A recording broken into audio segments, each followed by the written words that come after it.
నమస్కారం. ETV live సుఖజీవనం కార్యక్రమానికి స్వాగతం, సుస్వాగతం.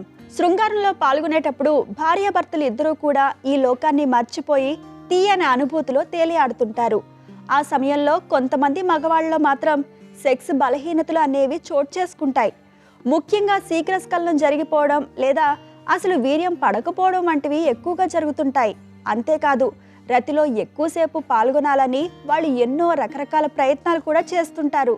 ఇది మాత్రమే కాకుండా కొంతమంది మగవాళ్ళలో ఉన్న దీర్ఘకాలిక వ్యాధులు కూడా వారి సెక్స్ బలహీనతల్ని బయటకు చూపిస్తుంటాయి. అసలు మగవాళ్ళలోనే ఎక్కువగా సెక్స్ బలహీనత అనేది ఎందుకు ఉంటుంది? దీన్ని అధిగమించి ఆనందపు అనుభూతులు పొందాలంటే వాళ్ళు ఏం చేయాలి అనే ఆసక్తికరమైన టాపిక్ని ఈరోజు డాక్టర్ సమరం గారిని అడిగి తెలుసుకుందాం.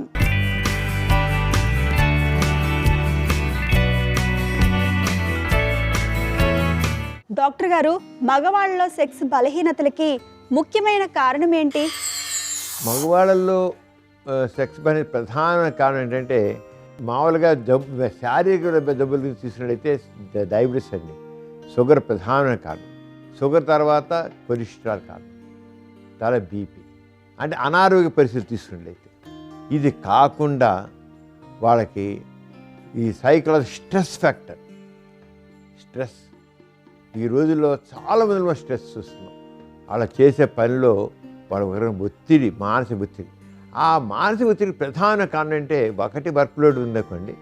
వర్క్ లోడ్ స్కిల్స్ ఉంటే ఎవరైనా చక్కగా కొద్దిగా ఎక్కువైనా ఓవర్ చేసే అంత స్ట్రెస్ లేకుండా చేస్తారు. కొద్ది ఓవర్ వర్క్ ఉండొచ్చు, కానీ చేసే పనిలో స్కిల్స్ లేకపోవడంతో వాళ్ళు ఎక్కువ స్ట్రెస్కి లోనవుతారు. టైం బౌండ్గా ఉంటాయి, ఆ పని చేయకపోతారు. కారణం ఏంటి? స్కిల్స్. అదే స్కిల్స్ ఉంటే చాలా ఫాస్ట్గా చేస్తారు. ఆ స్కిల్స్ లేకపోవడంతో వాళ్ళు కొంత ఎక్కువ స్ట్రెస్కి లోనవ్వడం జరుగుతుంది. అలాగే డిప్రెషన్ ఉంటుంది. ఆ డిప్రెషన్ అది రకరకాల ఫైనాన్షియల్ మ్యాటర్స్ కావచ్చు, ఇంకో రకంగా కావచ్చు, అలా ఉంటాయి. ఇవి కాకుండా మామూలుగా ఎండోక్రైన్ ఫ్యాక్టర్స్, టెస్టిస్టెరాన్ తక్కువ ఉండడం, లేకపోతే థైరాయిడ్ తక్కువ ఉండడం, ప్రోలాక్టిన్ హార్మోన్ ఎక్కువ ఉండడం, కొలెస్ట్రాల్ లాంటివి ఎక్కువ ఉండడం, ఈ రంగు కొన్ని అనారోగ్య పరిస్థితులు కూడా కారణం. అలాగే వ్యాస్కులర్ చేసి షుగర్ ఉన్న వాళ్ళకి రక్తనాళాలు సరళిపోవడం కొంత కారణం.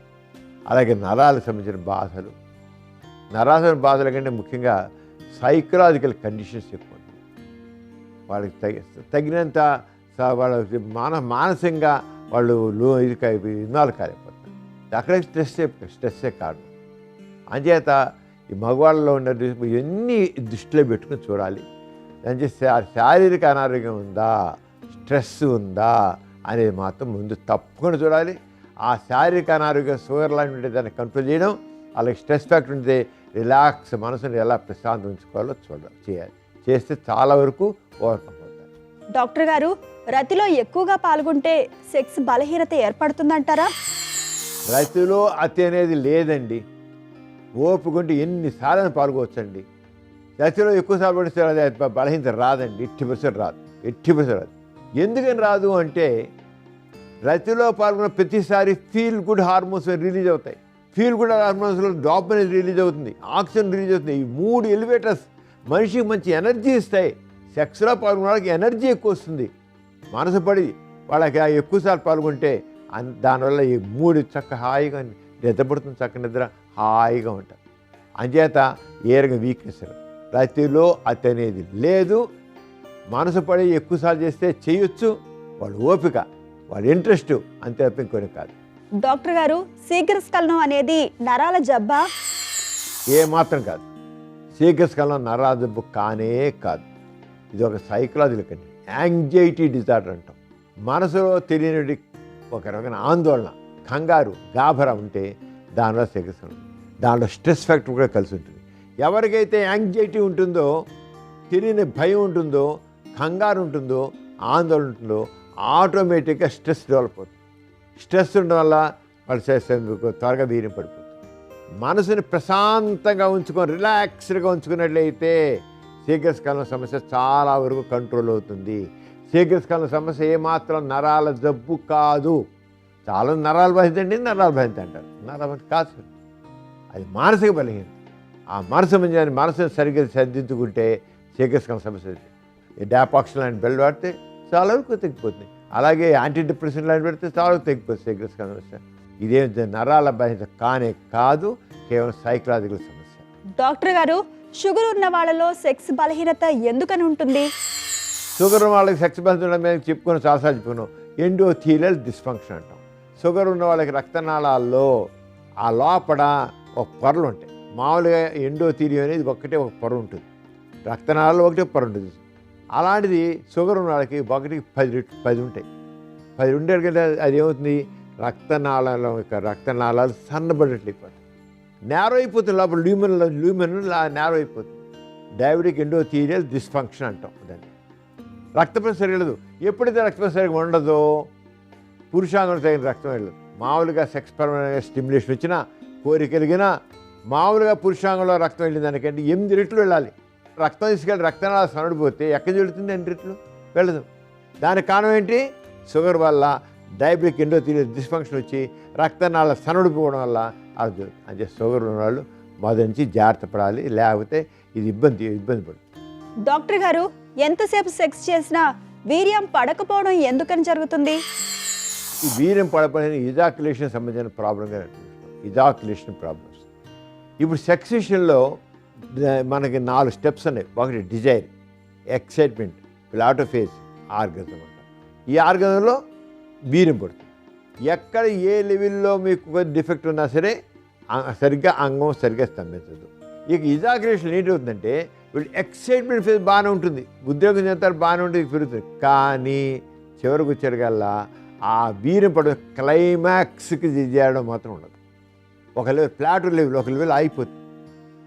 ఎమోషన్, కామోద్రేకం క్లైమాక్స్కి వెళ్ళాలి, స్పీడ్ అందుకోవాలి, మ్యాక్సిమం స్పీడ్కి మ్యాక్సిమంకి వెళ్ళదు. వెళ్ళబోతే దాంతో వీర్యం పడదు. అదొకటి. ఇలా కాకుండా రిట్రోగ్రేడ్ ఇజాక్యులేషన్ అనే పరిస్థితి ఉంటుంది. రిట్రోగ్రేడ్ ఇజాక్యులేషన్ అంటే ఆ వీర్యం బయట రావాల్సిన పోయి యూరినరీ బ్లాడర్లోకి వెళ్ళిపోతుంది.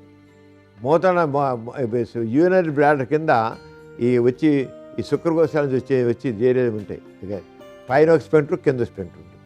మామూలుగా వీర్యం పడాల్సింది ఏమవుతుంది, పై స్పెంటర్ ఏమో క్లోజ్ అయిపోతుంది, అంటే యూరినరీ బ్లాడర్ పోతుంది, కింద స్పెంటర్ ఊజు అయిపోతుంది. కానీ ఇక్కడ రివర్స్ అవుతుంది. ఏమవుతుంది, కింద స్పెంటర్ ఏమో క్లోజ్ అయిపోతుంది, యూరినరీ బ్లాడర్లో ఉన్న స్పెంటర్ వదిలైపోతుంది. వీర్యం బయటకు వెళ్ళి స్టిమ్యులేషన్ నుంచి యూరినరీ బ్లాడర్లోకి వెళ్ళి యూరిన్తో కలిసిపోతుంది.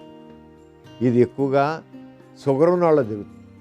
అంతే ఎంతకీ వీర్యం పడకపోతుంటే షుగర్ ఉందేమో చూసుకోవాలి. షుగర్ ఉన్న వాళ్ళకి ఈ స్పింక్టస్ సరిగా వండక ఇలా అవుతుంది. అలాంటి షుగర్ కంట్రోల్ చేసి మనసులో యాంగ్జైటీ లాంటి దాన్ని కంట్రోల్ చేసినట్లయితే చాలా వరకు ప్రాబ్లం అవుతుంది. దాని రిట్రోగ్రేడ్ ఇజాక్యులేషన్. ఎంత చేసినా వీర్యం పడదు, వీర్యం బయట రాదు, కానీ it goes into urinary bladder. వాళ్ళ తర్వాత మనం యూరిన్ టెస్ట్ చేస్తే యూరిన్లో వీరికణాలు ఉంటాయి వాళ్ళకి. అంచేత ఎవరికైనా అయితే దానికి ఇజాక్యులేషన్ సంబంధించిన ప్రాబ్లమ్స్, దాన్ని ఎందుకు ఏమిటో పరిశీలన చూసి దాని దగ్గర కొంత ట్రీట్మెంట్ చేస్తే చాలా వరకు కరెక్ట్. డాక్టర్ గారు, ఒకరు ఈ విధంగా అడుగుతున్నారండి. నా వయసు 70 సంవత్సరాలు. ఇప్పుడు నేను బ్లూ ఫిల్మ్లు చూస్తున్నాను. కానీ గత 5 సంవత్సరాల నుంచి మా శ్రీమతితో నాకు ఎటువంటి శారీరక సంబంధం లేదు. ఆమె కోరినా నాలో సెక్స్ స్పందన లేదు. అంత మాత్రాన నేను నపుంసకుడిని కాదు. 2-3 నెలలకు ఒకసారి పరాయి స్త్రీలతో వండర్ఫుల్గా సెక్స్ని ఎంజాయ్ చేస్తున్నాను. భార్య మీద నాకు ఎటువంటి యావగింపు లేదు. అయినా భార్యతో సెక్స్లో పాల్గొనకపోవడానికి కారణం ఏంటి తెలియజేయండి అంటూ అడుగుతున్నారు. మరొక సామెత ఉంది, కొత్త వింత పాతకు రోత అని. భార్య అలవాటైపోయింది అంటే భార్య చూసి మూడు రావట్లేదు. ప్రేమ ఉండడం వేరు, మూడు రావడం వేరు. ఎక్సైట్మెంట్, సెక్స్లో ఎక్సైట్మెంట్, కామోద్రేకం చెలరేగాలి. భార్యను చూసే కామోద్రేకం చెలరేగాలి. ఎందుకంటే అలవాటైపోయింది. ఆమెలో సెక్షువల్గా ఎక్సైట్ చేసేటువంటి ఇది లేకపోవచ్చు. అంటే అతని కామోద్రేకాన్ని పెంచేటువంటి పరిస్థితి ఆమె నుంచి లేకపోవచ్చు. అదే బయట స్త్రీ దగ్గర అయితే ఆమె కొద్ది రెచ్చగొడుతుంది, ఆ రెచ్చగొడితే కొద్ది కామోద్రేకం చెలరుగుతుంది.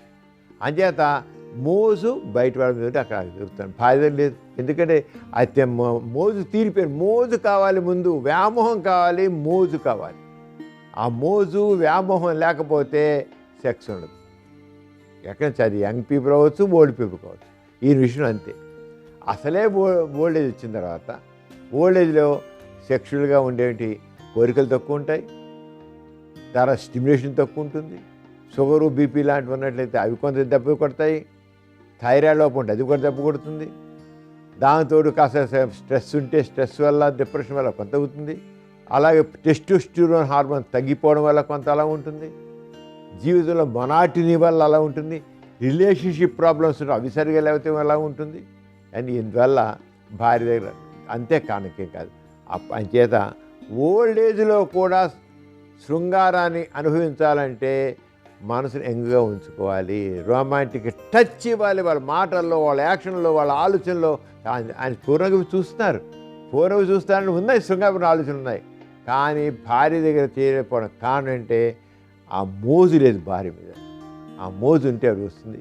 అంచేత ఆయన మోజు కంటే ఆ భార్య మరి ఎంతకాలం కలిసిన మనిషి ఆ మనిషి మీద ఒక రకమైన అభిమానాన్ని, ప్రేమని పెంచుకుని ఎమోషనల్ అటాచ్మెంట్ పెంచుకోవాలండి. భార్య అనేది ఒక ఆ అటాచ్మెంట్ని, ఎమోషనల్ అటాచ్మెంట్ని గౌరవించి దానిలోని గొప్పతనాన్ని గుర్తించినట్లయితే ఇక బయట వాళ్ళ మీద మనసు కలగదు, బయట వాళ్ళ మోజు కలగదు. మోజు కలిగేది భార్య మీద కలుగుతుంది. అంటే మైండ్ సెట్ని మార్చుకోవాలి. ఆ మైండ్ సెట్ మార్చుకుంటే ఎంత ఓల్డ్ ఏజ్ వచ్చినా సరే వాళ్ళకి ఆ సెక్స్లో పాల్గొనేటువంటిది వస్తుంది. డాక్టర్ గారు మరొకరు ఈ విధంగా అడుగుతున్నారండి. నేను ఒక బార్బర్ షాప్కి వెళ్ళాను. నాకు కత్తి తెగింది, రక్తం కూడా వచ్చింది. తెగిన కత్తి వల్ల నాకు ఎయిడ్స్ వస్తుందా? నాకు ఎంతో భయంగా ఉంది. వెంటనే నేను ఏం చేయాల్సిందో చెప్పండి అంటూ అడుగుతున్నారు. బార్బర్ షాపులో కత్తి తెగడం వల్ల ఎయిడ్స్ రాదు. అలా వచ్చేది బడికి ఎంతమందిగా ఎయిడ్స్ రాదు.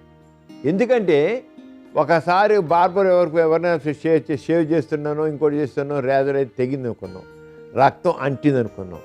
హెచ్ఐవి వైరస్ ఒకసారి బయటకు వచ్చాక బయట ఉన్న వేడికి, ఈ అట్మాస్ఫియర్కి 5 to 10 సెకండ్స్లో that virus become inactive and half an అవర్లో దట్ విల్ డై.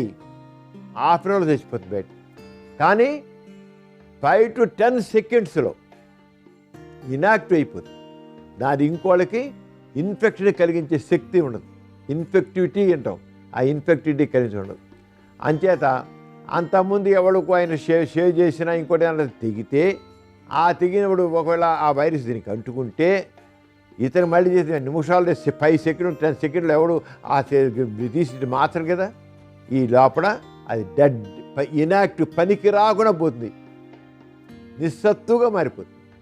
అంచేత ఆ బార్బర్ షాపులో బ్లేడ్ల వల్ల హెచ్ఐవి రాదు.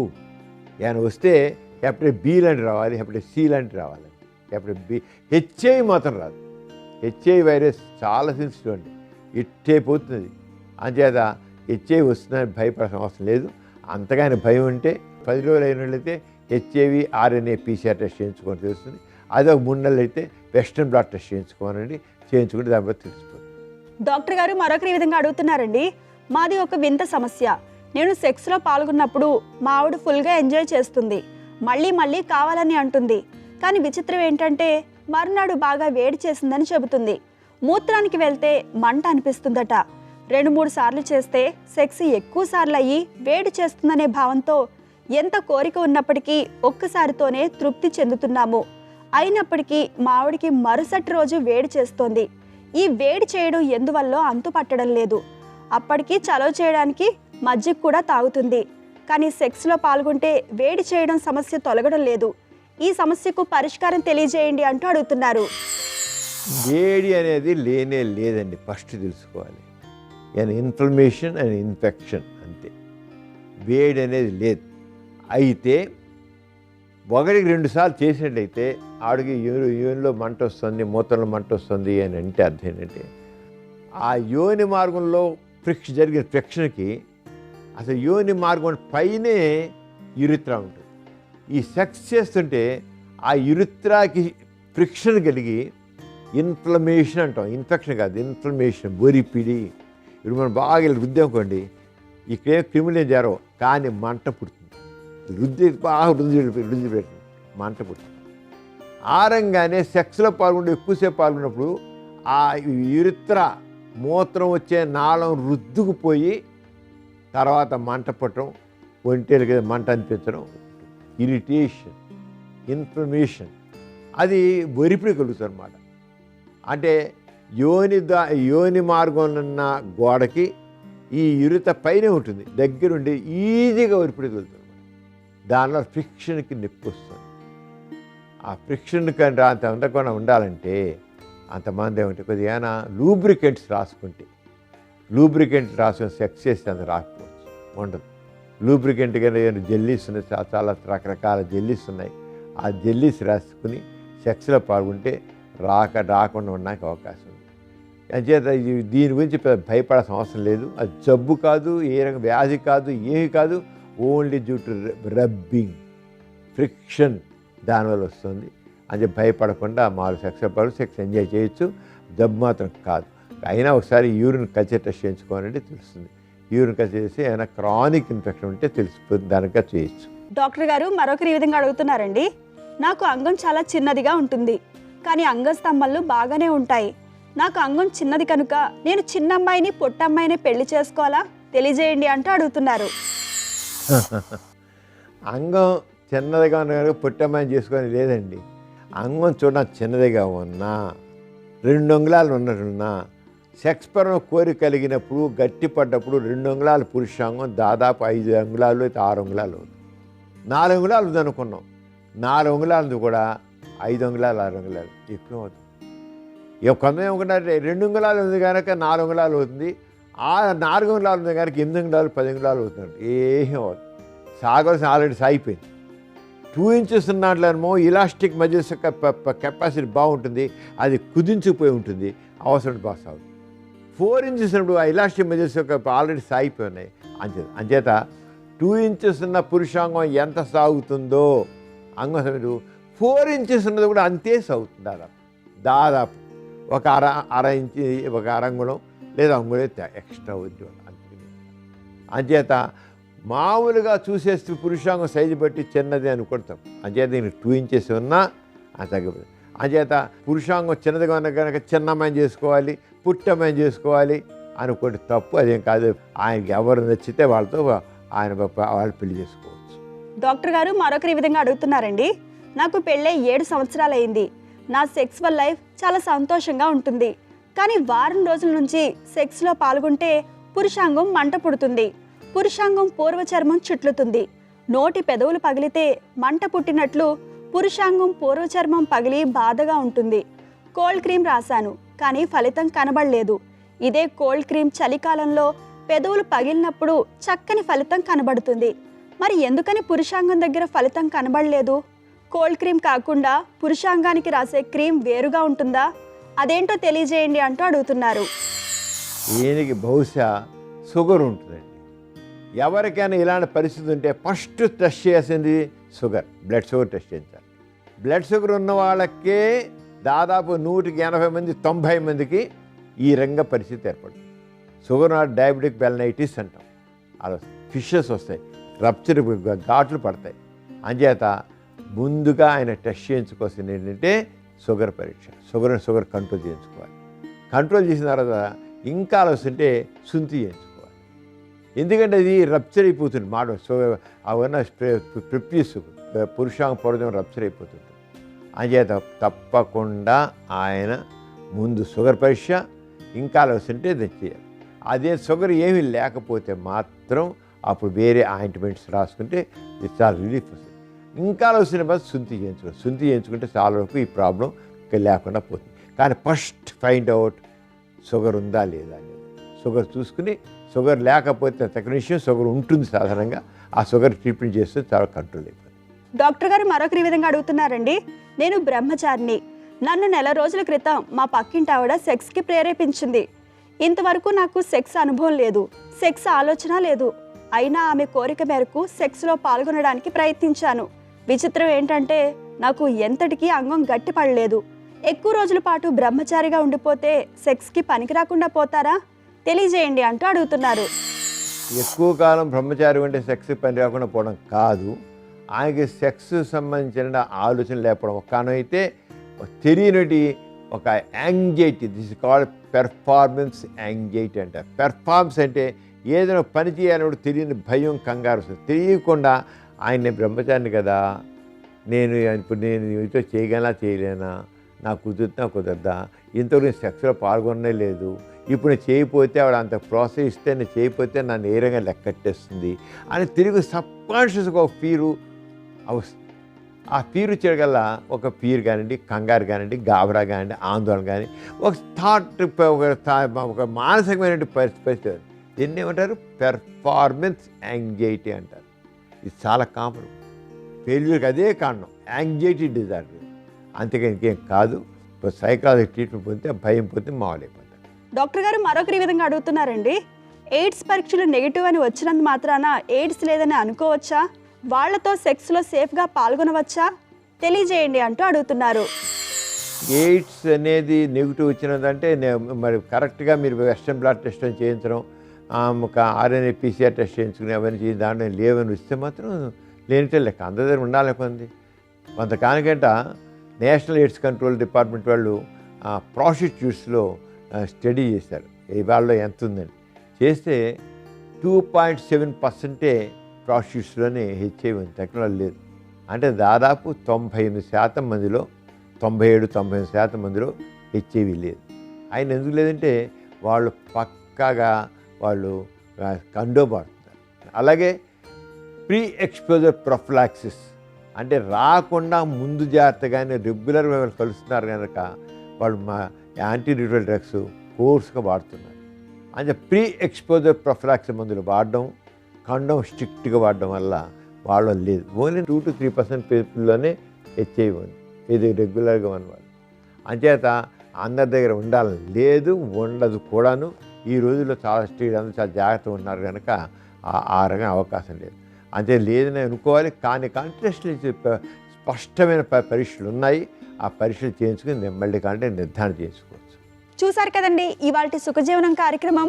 మీకు కూడా లైంగిక సమస్యలు కానీ సంతానలేమి సమస్యలు ఏమైనా ఉంటే మీ సమస్యలను వాట్సాప్ ద్వారా పంపచ్చు. 8008532087 అనే నెంబర్కి వాట్సాప్ చేయండి. మీ సమస్యలను మాకు ఈమెయిల్ చేయండి. మా ఈమెయిల్ ఐడి bms@etv.co.in. అలాగే మీ సమస్యలను మాకు ఉత్తరాల ద్వారా కూడా పంపచ్చు. మా చిరునామా సుఖజీవనం, ఈటీవీ లైవ్, రామోజీ ఫిలిం సిటీ, హైదరాబాద్ 501512. ఇది ఇవాల్టి సుఖజీవనం కార్యక్రమం. మరొక చక్కని అంశంతో మళ్ళీ కలుసుకుందాం. అంతవరకు సెలవు. నమస్తే.